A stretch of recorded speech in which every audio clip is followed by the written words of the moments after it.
हरि की जागृत चेतना से चैतन्य हो संसार, देव उठान की पुण्य बेला में मिटे सभी विकार। हरे कृष्णा। ओम नमो भगवते वासुदेवाय। आप सभी भक्तजनों को देव उठान एकादशी की ढेर सारी शुभकामनाएं। भगवान श्री हरि का आशीर्वाद आप सभी पर सदा सर्वदा बना रहे। देवउठान एकादशी का दिन केवल एक पर्व ही नहीं बल्कि आत्मा के जागरण का संदेश है। ये वह दिव्य क्षण है जब भगवान विष्णु, जिन्होंने 4 माह तक योग निद्रा में लीन रहकर संसार का पालन किया, अब जागृत होते हैं। ये जागृति हर साधक को आत्मानुभूति, प्रेम और भक्ति से जोड़ती है। और देवउठान एकादशी का ये पर्व हमें विश्वास, भक्ति और सत्कर्म का संदेश देता है। इस शुभ अवसर पर प्रभु का आशीर्वाद प्राप्त करने के लिए भक्तजन सच्चे मन से उनकी आराधना करते हैं और कथा का श्रवण करते हैं। तो आइए श्रोताओं, आज देवउठान एकादशी के शुभ अवसर पर कुछ पवित्र कथाओं का रसपान करते हैं। कथा महाभारत काल की है, जब धर्मराज युधिष्ठिर के महल में भगवान श्री कृष्ण विराजमान थे। उस समय धर्मराज युधिष्ठिर ने नतमस्तक होकर भगवान श्री कृष्ण को प्रणाम किया और स्तुति करने के बाद हाथ जोड़कर विनम्रता पूर्वक पूछा, हे श्री कृष्ण, मैंने आपके मुख से रमा एकादशी का यथार्थ महात्म्य सुना। मानद, अब कार्तिक शुक्ल पक्ष में जो एकादशी होती है उसकी भी महिमा बताइए। तब भगवान श्री कृष्ण बोले, राजन, कार्तिक के शुक्ल पक्ष में जो एकादशी होती है उसका जैसा वर्णन लोक सृष्टा ब्रह्मा जी ने नारद जी से किया था, वही मैं तुम्हें बतलाता हूँ, ध्यान पूर्वक सुनो। नारद जी ने कहा, पिताजी, जिसमें धर्म कर्म में प्रवृत्ति कराने वाले भगवान गोविंद जागते हैं, उस प्रबोधिनी एकादशी का महात्म्य बतलाइए। तब ब्रह्मा जी बोले, मुनि श्रेष्ठ, प्रबोधिनी का महात्म्य पापों का नाश, पुण्य की वृद्धि और उत्तम बुद्धि वाले पुरुषों को मोक्ष प्रदान करने वाला है। समुद्र से लेकर सरोवर तक जितने भी तीर्थ हैं, वे सभी अपने महात्म्य की तभी तक गर्जना करते हैं जब तक कि कार्तिक मास में भगवान श्री विष्णु की प्रबोधिनी तिथि नहीं आ जाती। प्रबोधिनी एकादशी को एक ही उपवास कर लेने से मनुष्य 1000 अश्वमेध और 100 राजसु यज्ञ का फल पा लेता है। बेटा, जो दुर्लभ है, जिसकी प्राप्ति असंभव है और जिसे त्रिलोकी में किसी ने भी नहीं देखा है, ऐसी वस्तु के लिए भी याचना करने पर प्रबोधिनी एकादशी उसे दे देती है।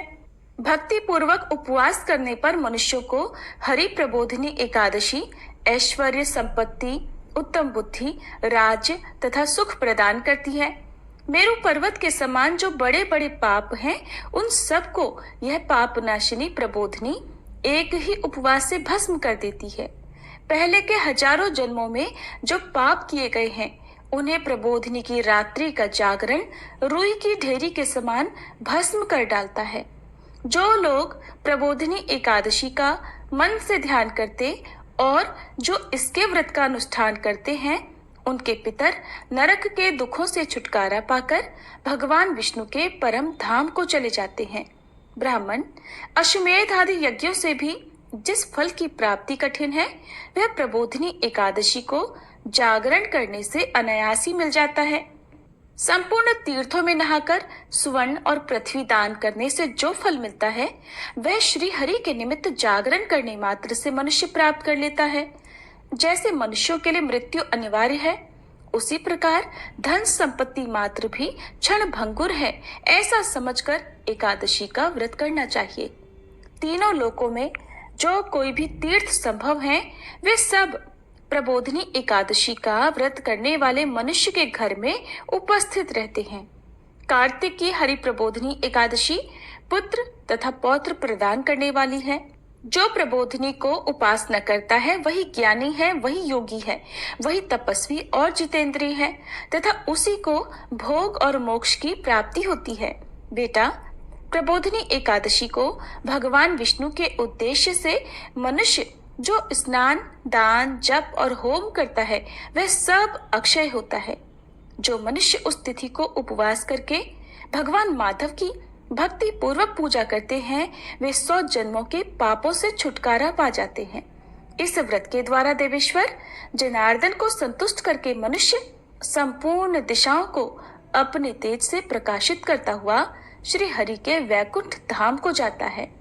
प्रबोधिनी को पूजित होने पर भगवान गोविंद मनुष्यों के बचपन, जवानी और बुढ़ापे में किए हुए 100 जन्मों के पापों को, चाहे वे अधिक हो या कम, धो डालते हैं। अतः सर्वथा प्रयत्न करके संपूर्ण मनोवांछित फलों को देने वाले देवाधिदेव जनार्दन की उपासना करनी चाहिए। बेटा नारद, जो भगवान विष्णु के भजन में तत्पर होकर कार्तिक में पराये अन्न का त्याग करता है, वह चांद्रायण व्रत का फल पाता है। जो प्रतिदिन शास्त्रीय चर्चा से मनोरंजन करते हुए कार्तिक मास व्यतीत करता है, वह अपने संपूर्ण पापों को जला डालता और 10,000 यज्ञों का फल प्राप्त करता है। कार्तिक मास में शास्त्रीय कथा के कहने सुनने से भगवान मधुसूदन को जैसा संतोष होता है, वैसा उन्हें यज्ञ, दान अथवा जप आदि से भी नहीं होता। जो शुभ कर्म परायण पुरुष कार्तिक मास में एक या आधे श्लोक से भी भगवान विष्णु की कथा बांचते हैं, उन्हें 100 गोदान का फल मिलता है। महामुने, कार्तिक में भगवान केशव के सामने शास्त्र का स्वाध्याय तथा श्रवण करना चाहिए। मुनिश्रेष्ठ, जो कार्तिक में कल्याण प्राप्ति के लोभ से श्री हरि की कथा का प्रबंध करता है, वह अपनी 100 पीढ़ियों को तार देता है। जो मनुष्य सदा नियम पूर्वक कार्तिक मास में भगवान विष्णु की कथा सुनता है, उसे सहस्त्र गोदान का फल मिलता है। जो प्रबोधिनी एकादशी के दिन श्री विष्णु की कथा श्रवण करता है, उसे 7 द्वीपों से युक्त पृथ्वी दान करने का फल प्राप्त होता है। मुनिश्रेष्ठ, जो भगवान विष्णु की कथा सुनकर अपनी शक्ति के अनुसार कथावाचक की पूजा करते हैं, उन्हें अक्षय लोक की प्राप्ति होती है। नारद, जो मनुष्य कार्तिक मास में भगवत संबंधी गीत और शास्त्र विनोद के द्वारा समय बिताता है, उसकी पुनरावृत्ति मैंने नहीं देखी है। मुने, जो पुण्यात्मा पुरुष भगवान के समक्ष गान, नृत्य, वाद्य और श्री विष्णु की कथा करता है, वह तीनों लोकों के ऊपर विराजमान होता है। मुनिश्रेष्ठ, कार्तिक की प्रबोधिनी एकादशी के दिन बहुत से फल फूल, कपूर, अर्गजा और कुमकुम के द्वारा श्री हरि की पूजा करनी चाहिए। एकादशी आने पर धन की कंजूसी नहीं करनी चाहिए, क्योंकि उस दिन दान आदि करने से असंख्य पुण्य की प्राप्ति होती है। प्रबोधिनी को जागरण के समय शंख में जल लेकर फल तथा नाना प्रकार के द्रव्यों के साथ श्री जनार्दन को अर्घ्य देना चाहिए। संपूर्ण तीर्थों में स्नान करने और सब प्रकार के दान देने से जो फल मिलता है, वही प्रबोधिनी एकादशी को अर्घ्य देने से करोड़ गुना होकर प्राप्त होता है। देवर्षे, अर्घ्य देने के पश्चात भोजन, आच्छादन और दक्षिणा आदि के द्वारा भगवान विष्णु की प्रसन्नता के लिए गुरु की भी पूजा करनी चाहिए। जो मनुष्य उस दिन श्रीमद् भागवत की कथा सुनता अथवा पुराण का पाठ करता है, उसे एक एक अक्षर पर कपिला दान का फल मिलता है। मुनिश्रेष्ठ, कार्तिक में जो मनुष्य अपनी शक्ति के अनुसार शास्त्रोक्त रीति से वैष्णव व्रत अर्थात एकादशी का पालन करता है, उसकी मुक्ति अविचल है। केतकी के एक पत्ते से पूजित होने पर भगवान गरुड़ध्वज 1000 वर्ष तक अत्यंत तृप्त रहते हैं। देवर्षे, जो अगस्त के फूलों से भगवान जनार्दन की पूजा करता है, उसके दर्शन मात्र से नरक की अग्नि बुझ जाती है।